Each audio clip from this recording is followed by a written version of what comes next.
Hello students, मैं हूं ज्योति शर्मा और आप सभी का स्वागत करती हूं स्मार्ट स्टडी चैनल पे। और मैं आपको यहाँ पे क्या पढ़ा रही हूँ, मैं आपको यहाँ पे बायोलॉजी पढ़ा रही हूँ। नीट के लिए जो बायोलॉजी है वो मैं कंप्लीट कराऊंगी आपको एग्ज़ाम तक, ठीक है। तो अगर आपकी तैयारी जैसे भी आप लोग पढ़ रहे हो बिल्कुल वैसे पढ़ते रहिए, लेकिन अगर आपको मतलब जो एनसीईआरटी अगर आपको कवर करनी है, अगर एनसीईआरटी का आपको रिविज़न करना है तो मेरे वीडियो आपके लिए काफ़ी हेल्पफुल होंगे। और तो चलो अब अपना मैंने यहाँ पे आपको 3-4 टॉपिक करा दिए हैं। ह्यूमन फिजियोलॉजी करा रही हूँ मैं सबसे पहले आपको, तक क्योंकि इससे बहुत ज़्यादा क्वेश्चन आते हैं नीट के अंदर, है ना। इसमें 7 टॉपिक कवर होते हैं, काफ़ी सारे क्वेश्चन आते हैं, तो 3-4 टॉपिक मैंने आपको यहाँ पे करा दिए। और आज का अपना टॉपिक है, आज अपन नया टॉपिक शुरू करेंगे, मूवमेंट एंड लोकोमोशन, ठीक है। तो चलो पढ़ाई की बात करते हैं। और अभी आपका एग्ज़ाम डेट आ चुकी है 1 अगस्त। Best of luck for your exam. चलो अभी शुरू करें। देखो, दिख रहा है क्या आपको? नहीं दिख रहा? अब दिख रहा है? दिख रहा है, देखो। मोमेंट एंड लोकोमोशन,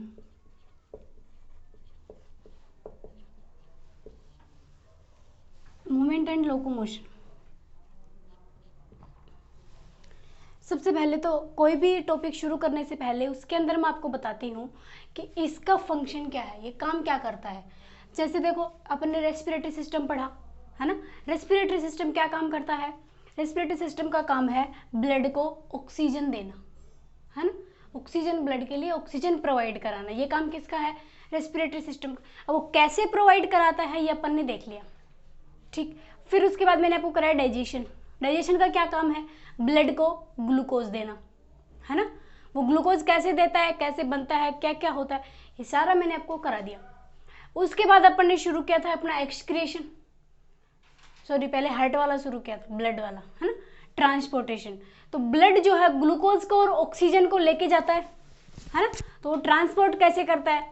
ब्लड के साथ हीमोग्लोबिन कैसे जाता है, ब्लड के साथ ऑक्सीजन कैसे जाता है, ब्लड के साथ ग्लूकोज कैसे जाता है, ये सारे अपन ने किए थे ट्रांसपोर्टेशन सिस्टम में, है ना। Circulatory system, heart, blood, blood vessels, सारे पढ़े हैं अपन ने डिटेल से। उसके बाद अपन ने ब्लड को सब कुछ प्रोवाइड करा दिया। अब अपन देखेंगे कि अपनी जो, देखो ये हाथ मूवमेंट हो रहा है, मूवमेंट हो रहा है, कैसे भी करो मूवमेंट हो रहा है बॉडी के अंदर। तो ये मूवमेंट जो है ये किसकी वजह से होता है और क्यों होता है, और मूवमेंट के लिए क्या एनर्जी यूज होती है या एनर्जी लगती है, हमें एटीपी प्रोड्यूस होती है या एटीपी अपने को लगानी पड़ती है, ये सब अपन देखेंगे आज के टॉपिक में। मतलब मूवमेंट एंड लोकोमोशन का काम क्या है? अपनी बॉडी, एक तो अपनी बॉडी की स्ट्रक्चर, अपनी बॉडी की स्ट्रक्चर जो है, पोस्चर जो है फिक्स है भाई, ऐसे ही तो है, मुंडी यहाँ ऊपर है, फिर अपना धड़ है, हाथ है, पैर है, ऐसे ही तो अपनी बॉडी।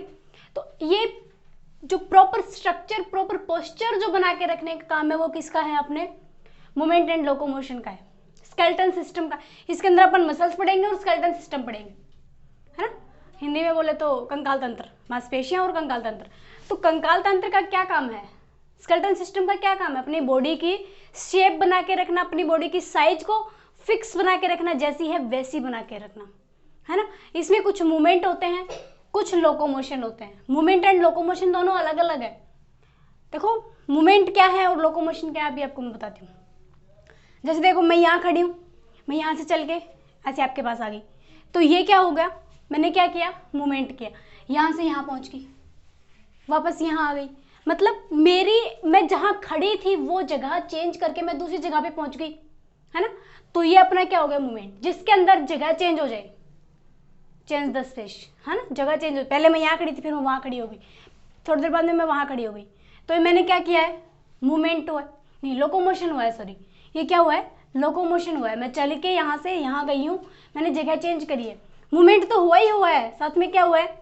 लोकोमोशन भी हुआ है, ठीक। मूवमेंट के अंदर क्या है? जैसे मैं यहाँ खड़ी हूँ, मैं खड़े खड़े ऐसे हाथ हिला रही हूँ, गर्दन हिला रही हूँ, ये सभी क्या है? ये है मूवमेंट। जैसे प्लांट है, देखो पेन ही नहीं चल रहा मेरा, प्लांट है, प्लांट के अंदर मूवमेंट होता है क्या? प्लांट के अंदर मूवमेंट होता है क्या? प्लांट के अंदर मूवमेंट नहीं होता है, लेकिन प्लांट लोकोमोशन शो करती नहीं, सॉरी मूवमेंट होता है, लोकोमोशन नहीं होता है। ठीक है, प्लांट के अंदर लोकोमोशन नहीं होता है, लेकिन प्लांट मूवमेंट शो कर सकते हैं। इतनी बात समझ में आई मैंने क्या बोला? मैंने ये बोला कि प्लांट जो है एक जगह से दूसरी जगह पे नहीं जा सकते, तो इनके अंदर लोकोमोशन तो होगा नहीं। लेकिन प्लांट यहाँ खड़े हैं एक जगह, इनकी पत्तियां हिलती हैं, इनकी टहनियां हिलती हैं, तो वो क्या है? इनका मूवमेंट है। ठीक है, मतलब plant can not locomotion but they show movement, movement show करते हैं ये, लेकिन लोकोमोशन इनके अंदर नहीं होता है। हम हैं, ह्यूमंस हैं, ह्यूमंस के अंदर लोकोमोशन भी होता है और मूवमेंट भी होता है। आपकी एनसीईआरटी में, इसको मिटा दूं, अपनी एनसीईआरटी में एक लाइन लिखी हुई है, क्या लाइन लिखी हुई है? All locomotion are movement but all movement are not locomotion। ये आपकी एनसीईआरटी की लाइन है। सभी मूवमेंट नहीं, सभी लोकोमोशन मूवमेंट है, लेकिन सभी मूवमेंट लोकोमोशन नहीं है। मतलब कहने का सीधा सा कि लोकोमोशन, जैसे मैं यहाँ से और यहाँ पहुँच गई तो मैंने लोकोमोशन किया है और मेरी बॉडी के अंदर मूवमेंट भी हुआ है ना? तो सभी लोकोमोशन क्या होते हैं? मूवमेंट होते हैं। लेकिन मूवमेंट, जैसे मैं यहाँ खड़े खड़े डांस कर रही हूँ, तो ये क्या हो गया? ये सिर्फ क्या है? मूवमेंट है, लोकोमोशन नहीं है। ठीक, इतनी बात समझ में आई? क्या लिखा हुआ है एनसीईआरटी में? All locomotions are movement but all movement are not locomotion. Hindi में अपन बोले तो सभी चलन गति हैं, लेकिन सभी गति चलन नहीं है। ठीक है, इतनी बात क्लियर हो गई? ये याद रखना आप, ये आपके ट्रू फॉल्स वाले जो क्वेश्चंस आते हैं ना, उसके अंदर ये लाइन आ सकती है।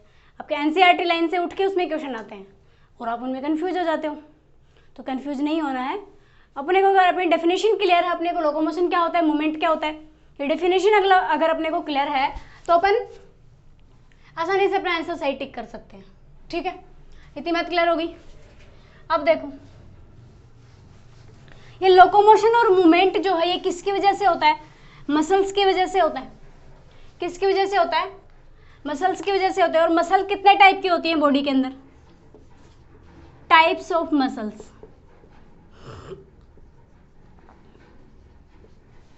मसल कितने टाइप की होती हैं? फर्स्ट होती है अमीबॉइड मसल,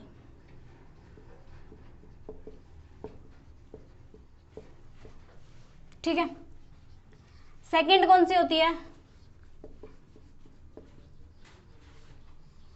सीलियरी मसल। और थर्ड कौन सी होती है? Muscular muscle. अब देखो ये क्या होती है, अमीबॉइड मसल क्या होती है, सीलियरी मसल क्या होती है, और मस्कुलर मसल क्या होती है। अमीबॉइड मसल वो मसल होती है जिसके अंदर मूवमेंट जो होता है वो किसकी तरह होता है? अमीबा की तरह होता है। अमीबा के अंदर मूवमेंट कैसे होता है? ये अपना क्या है? अमीबा है। ये थोड़ी देर में इसका साइटोप्लाज्म जो है यहां से खिसक के यहां पहुंच जाएगा, यहां वाला यहां पहुंच जाएगा, तो ये थोड़ी देर में आगे पहुंच जाएगा। ऐसे होता है। यहां से फिर ये नीचे जाएगा तो ये थोड़ा ये नीचे पहुंच गया। इसकी कोई फिक्स स्ट्रक्चर नहीं है, इसकी कोई पोस्चर नहीं है, इसके अंदर कोई भी स्केलेटन सिस्टम नहीं है। इसके अंदर लोकोमोशन कैसे होता है वो मैं आपको बता रही हूँ। साइटोप्लाज्म यहाँ से खिसक के यहाँ पहुंचेगा और ये आगे की तरफ मूव करेगा। जैसे अपने कीड़ा देखा है ना, एक वो ऐसे यहाँ पे सीधा फिर यहाँ पे चलेगा, फिर ऐसे वो घूम मुड़ के चलता है वो आगे तरफ। तो वो कैसी, इसमें कैसी मसल होती है? नहीं, मतलब इसमें कैसा लोकोमोशन होता है? Amoeboid locomotion. तो ऐसा लोकोमोशन अपनी बॉडी के अंदर भी कुछ मसल्स के अंदर प्रेजेंट होता है। तो कौन सी मसल्स के अंदर अमीबॉइड लोकोमोशन होता है, आपको ये याद रखना है। कौन सी मसल के अंदर अमीबॉइड लोकोमोशन होता है? डब्ल्यूबीसी की जो मैक्रोफेज होती है ना, मैक्रोफेज भक्षण कोशिकाएं। डब्ल्यूबीसी मैंने आपको पढ़ाई कितने टाइप की होती हैं, उसके अंदर मैंने आपको बताया था एक मैक्रोफेज होती है जो कि क्या करती हैं, कोई भी जैसे ये मैक्रोफेज है एक, और यहाँ पे कोई बैक्टीरिया आया, ये क्या है, ये बैक्टीरिया है, हाँ, तो ये क्या करेगी, ये इसको अपने बॉडी के अंदर यहाँ से, ये यहाँ से फटेगी और ये इसकी तरफ मूव करेगी, यहाँ से ऐसे पहुँच गई, फिर थोड़ा और आगे मूव करेगी इसको, और इसको अपनी बॉडी के अंदर डाल के डाइजेस्ट कर देती है ना। तो इसके अंदर कैसा मूवमेंट है, अमीबॉइड मूवमेंट, ठीक है। सेकंड है सीलियरी मूवमेंट। सीलियरी मूवमेंट क्या होता है, जैसे ये सेल है कोई और इसके ऊपर सीलिया लगे हुए हैं ऐसे, और यहाँ पे कोई पार्टिकल है मान लो ये, ठीक है, तो इस पार्टिकल को ये सीलिया जो है इसको धक्का लगाएंगे, इसको यहाँ से यहाँ पहुँचा देंगे, फिर इसको फिर से धक्का लगाएंगे, यहाँ से यहाँ पहुँचा देंगे, मूवमेंट करा रहा है ना ये भी, तो ये कैसा मूवमेंट हो गया, सीलियरी मूवमेंट हो गया। इसका एग्जाम्पल है फैलोपियन ट्यूब, फीमेल की फैलोपियन ट्यूब,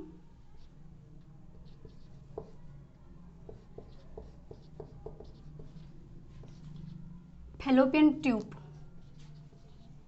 एंड एक है रेस्पिरेटरी ट्रैक्ट,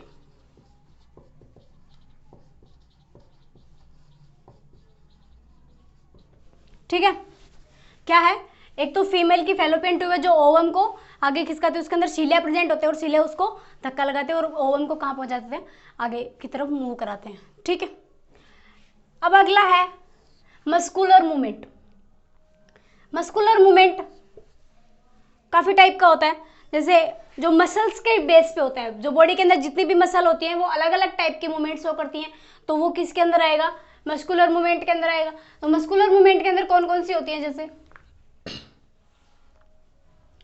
मस्कुलर के अंदर होती है, फर्स्ट नंबर पे होती है स्केलेटन मसल्स,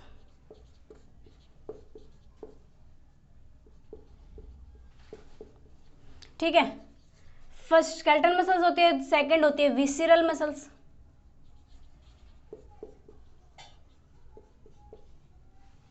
और थर्ड कौन सी होती है, कार्डियक मसल।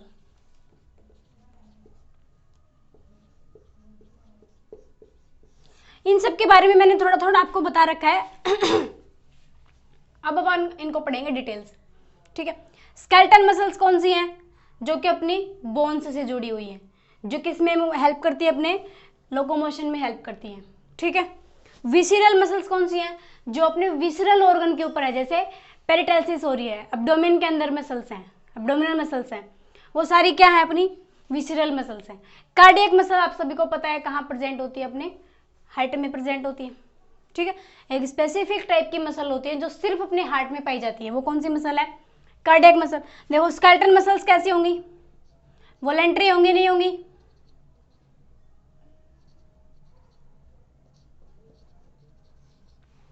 कैसी होंगी, वॉलेंट्री होंगी, और ये होती हैं स्ट्रेटेड।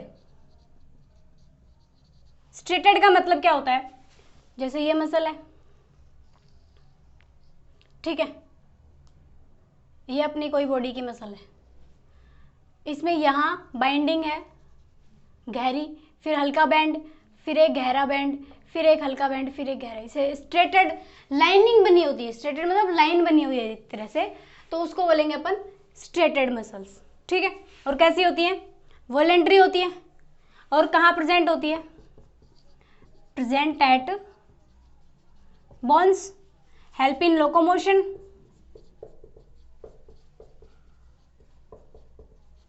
ठीक है, यही होता है, कहाँ प्रेजेंट होती हैं। और ये शेप कैसी होती है इनकी, सिलेंड्रिकल होती है, ये कैसी होती है,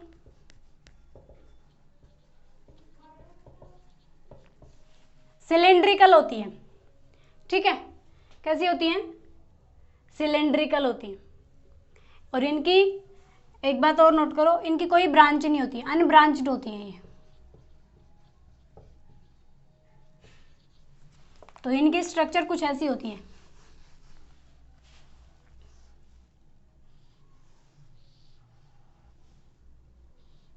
बहुत सारी मसल एक साथ अटैच होती हैं ऐसे, और इनमें बहुत सारे न्यूक्लियस होते हैं, एक पॉइंट और लिख लो, मल्टी न्यूक्लिएटेड होती हैं ये।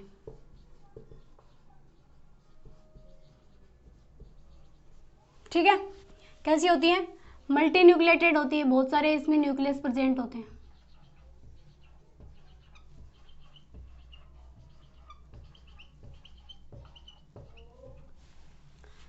है ना? तो इनके मल्टी न्यूक्लिएट होने का एक रीजन है। जैसे देखो, जब हम छोटे हैं, है ना, एक छोटा बच्चा है 5 साल का, एक आप बड़े बच्चे हो, एक मान लो सॉरी, एक है बॉडी बिल्डर है जिसकी मसल्स काफी स्ट्रोंग है। तो सबके अंदर मसल्स की साइज जो है वो डिफरेंट है, साइज डिफरेंट है, नंबर सेम है। छोटे बच्चे के अंदर भी उतनी ही मसल है जितनी कि मेरे अंदर है, जितनी कि ग्रेट खली के अंदर है। ठीक है, मसल के नंबर सेम है लेकिन इनकी साइज अलग है, उनके अंदर बड़ी होती है। बाइसेप्स जो क्या करते हैं, एक्सरसाइज करते हैं, उनके बाइसेप्स क्या हो जाते हैं, मोटे हो जाते हैं। तो वो कैसे होते हैं? जैसे देखो, ये क्या है, मल्टी न्यूक्लिएटेड। ये बनी कैसे? बहुत पहले जब आप एम्ब्रियोनिक स्टेज में होते हो तो बहुत सारी सेल इकट्ठा होती है एक जगह पे, और ये क्या बना लेती है, एक सेल बना लेती है, एक मसल सेल बना लेती है। तो इनके सबके न्यूक्लियस अलग अलग। ठीक है, इतनी बात समझ में आ गई आपको? ओके, स्केलेटल मसल्स का बेसिक क्लियर। उसके बाद विसिरल मसल्स। विसिरल मसल्स जो होती हैं वो कैसी होंगी? इनवॉलेंट्री होंगी।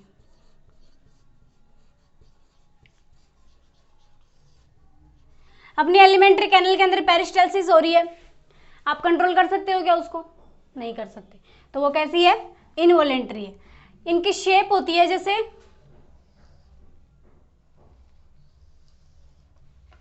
क्या बन गया, ये स्पिंडल शेप की होती है। ठीक है, किनारों पे पतली और बीच में से मोटी, और इसमें एक न्यूक्लियस होता है। ठीक है, शेप लिख लो, स्पिंडल शेप।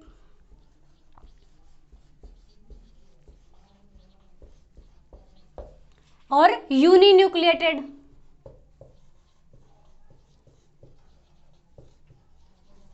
इसमें सिर्फ एक न्यूक्लियस प्रेजेंट होता है, और ये कहां पाई जाती है? अपने जो डीसीटी है उसकी डेट्रूसर मसल्स मैंने आपको बताई थी, डेट्रूसर मसल्स वो कैसी होती हैं? वो विसिरल ऑर्गन वाली मसल्स हैं। ठीक है, तीसरी मसल कौन सी होती है? Cardiac muscle. इसको मिटा दूं क्या सारे?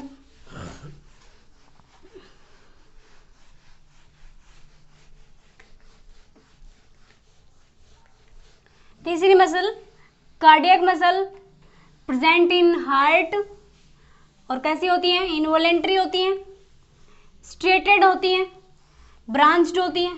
ये दोनों मसल जो है ये ब्रांच नहीं होती। कार्डियक मसल, कार्डियक मसल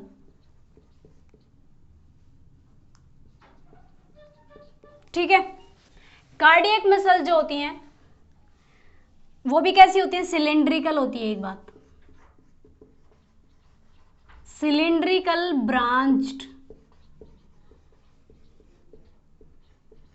मैंने आपको बताया था इनकी शेप कैसी होती है?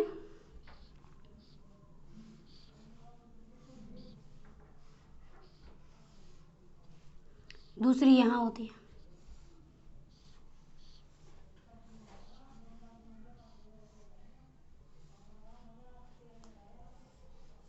ऐसे ही होती है। इनके बीच में ये स्पेस होता है थोड़ा सा, ठीक है, और यहाँ पे गैप जंक्शन प्रेजेंट होते हैं। बताया था मैंने आपको जब आपको हार्ट पढ़ाया था। ये क्या होता है इनमें? गैप जंक्शन,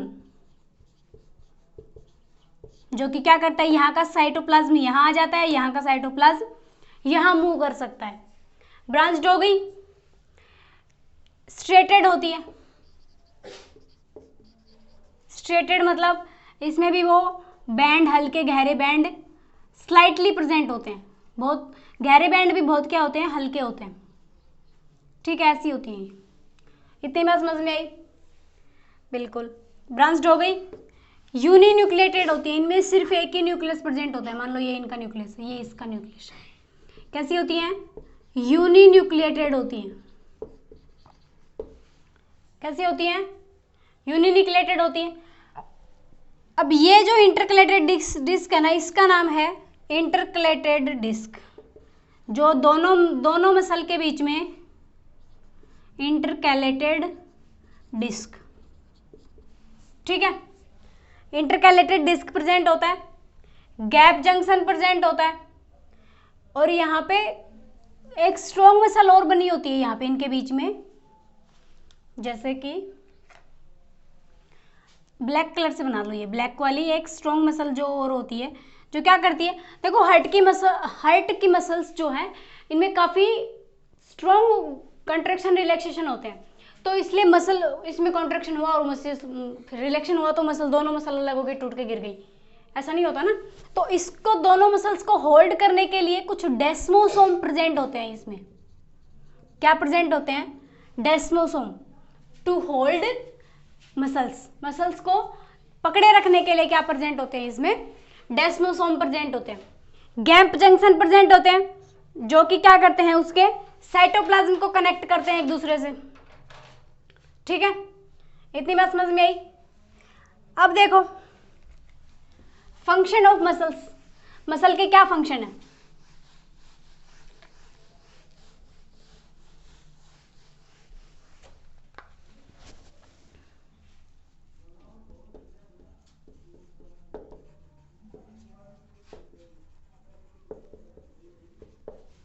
पहला फंक्शन तो आप जो पढ़ रहे हो वही है, movement and locomotion.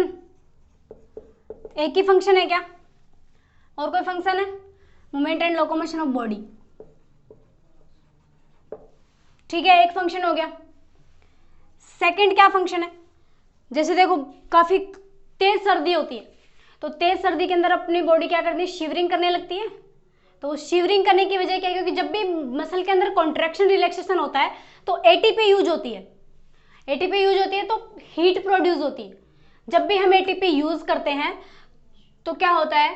Heat produce होती है। तो बॉडी का टेम्परेचर को रेज करने का काम करती है, बढ़ाने का काम करती है। To raise temperature of body, body के टेम्परेचर को बढ़ाने का काम करेगी बाय किसके थ्रू? शिवरिंग के थ्रू। शिवरिंग होने लगती है तो शिवरिंग के थ्रू क्या करती है? टेम्परेचर को बढ़ाने का काम करती है। थर्ड है इसका जो बॉडी की स्ट्रक्चर है ना, जैसे ये मैं सीधा खड़ी हूं तो किसकी वजह से खड़ी हूं? कुछ मेरी मसल्स जो हैं वो, जैसे मैं सीधा खड़ी हूं तो मेरी बैकबोन की मसल जो है, पीछे वाली मसल जो है वो क्या है? कुछ स्लाइटली कॉन्ट्रैक्टेड है। मेरी गर्दन सीधी है, मतलब मेरे पीछे की यहाँ की मसल जो है वो थोड़ा सा कॉन्ट्रैक्शन हो रखा है उनके अंदर, इसीलिए मेरी गर्दन सीधी, वरना मेरी ऐसे पड़ी होती, ठीक है। इतना समझ में आया? ऐसे ही बैकबोन अगर यहाँ पे मसल कॉन्ट्रैक्टेड नहीं होती तो इंसान, जैसे बोरी भरी है तो सीधा खड़ी है, भाई चीनी की बोरी है, भरी है तो सीधा खड़ी है, अब चीनी निकाल दो सारी तो बोरी गिर जाएगी। ऐसे ही हम जो है अगर मसल का कॉन्ट्रैक्शन नहीं है और बोन का अगर यहाँ पे बोन अगर वर्क नहीं कर रही हो, यहाँ पे बोन का कोई फंक्शन ना हो, तो बोन होती ही नहीं बॉडी के अंदर, तो हम क्या होते हैं? एक जेली जैसे हम नीचे पड़े रहे होते हैं, ठीक है। तो मसल क्या करती है? टू मेंटेन, किसको मेंटेन करती है? पोस्चर, अपने बॉडी की शेप को, ठीक है। और अगला काम है इसका, जैसे अपन ने देखो स्फिंक्टर पढ़े थे, स्फिंक्टर पढ़े थे ना डाइजेस्टिव सिस्टम के अंदर। तो स्फिंक्टर क्या करते हैं? स्फिंक्टर जो है क्या करते हैं?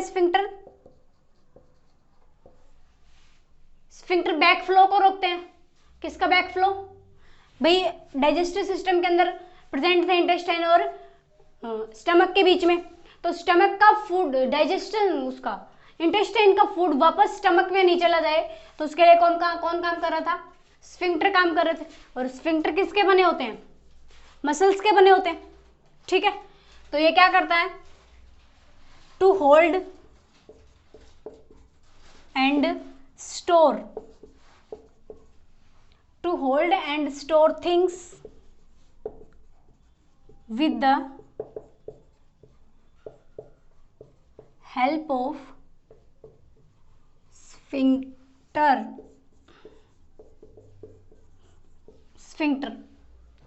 स्फिंक्टर की हेल्प से क्या करते हैं? जो भी उसके बैक फ्लो को रोकते हैं। कोई भी चीज मान लो आप, फीकल मैटर वापस से अपने इंटेस्टाइन में चला जाता अगर वहां पे स्फिंक्टर नहीं होता तो। ठीक, इतनी बात समझ में। अब एक पॉइंट और देखो, अब एक और देख लो छोटा सा, प्रॉपर्टीज ऑफ मसल्स। मसल्स की क्या क्या प्रॉपर्टीज है? प्रॉपर्टीज,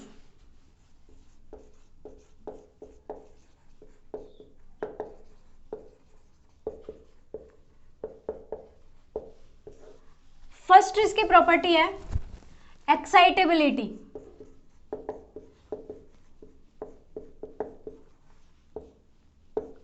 एक्साइटेबिलिटी, एक्साइटेबिलिटी किस किस के अंदर होती है? एक तो अपने न्यूरॉन्स के अंदर होती है। एक्साइटमेंट किसके अंदर होता है? अपनी न्यूरॉन के अंदर होता है। और एक होता है अपनी मसल के अंदर। न्यूरॉन के अंदर कैसे होता है? जैसे ये अपना न्यूरॉन है,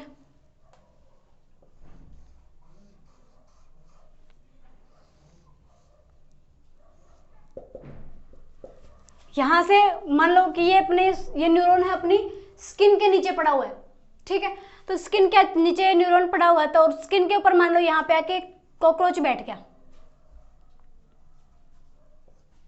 यहाँ पे आके क्या बैठ गया? कॉकरोच बैठ गया स्किन के ऊपर आके। तो इस मसल को पता चल जाता है यहाँ से कुछ सिग्नल जनरेट होते हैं। ये एक्साइटेड क्या हो जाती है? ये एक्साइटेड हो जाती है, एक्साइटेड हो जाती है। सोडियम आयन इसके अंदर एंटर कर जाते हैं, जिसकी वजह से इसमें एक्साइटमेंट आ जाती है और ये सिग्नल लेके कहाँ जाती है? यहाँ जाती है और ये फिर नेक्स्ट न्यूरॉन को दे देती है। ठीक है, लास्ट में ये सिग्नल वापस लाके किसको देती है? मसल को ही तो देती है। यहाँ पे भाई मोटर न्यूरॉन लाएगी सिग्नल तो कहाँ देगी? किसको देगी? मसल को देगी। तो वो मसल के अंदर भी क्या हो जाता है? एक्साइटमेंट हो जाता है। ठीक है, इतना समझ में आया? इतना समझ में आ गया आपको? अब देखो, कल अपन स्केलेटल मसल्स की स्ट्रक्चर देखेंगे। स्ट्रक्चर देखेंगे, उसके अंदर कॉन्ट्रैक्शन रिलैक्सेशन कैसे होता है वो देखेंगे। और फिर आप, अगर आपको आज का वीडियो आपको कैसा लगा कमेंट सेक्शन में मुझे बताना जरूर। वैसे आप लोगों को काफ़ी सपोर्ट मिल रहा है, थैंक यू सो मच। और जो भी आपको कमी लगे वीडियो के अंदर आप मुझे बताया करो, मुझे अच्छा लगता है वहाँ पे कमी सुन के। Thank you so much and best of luck for your exam.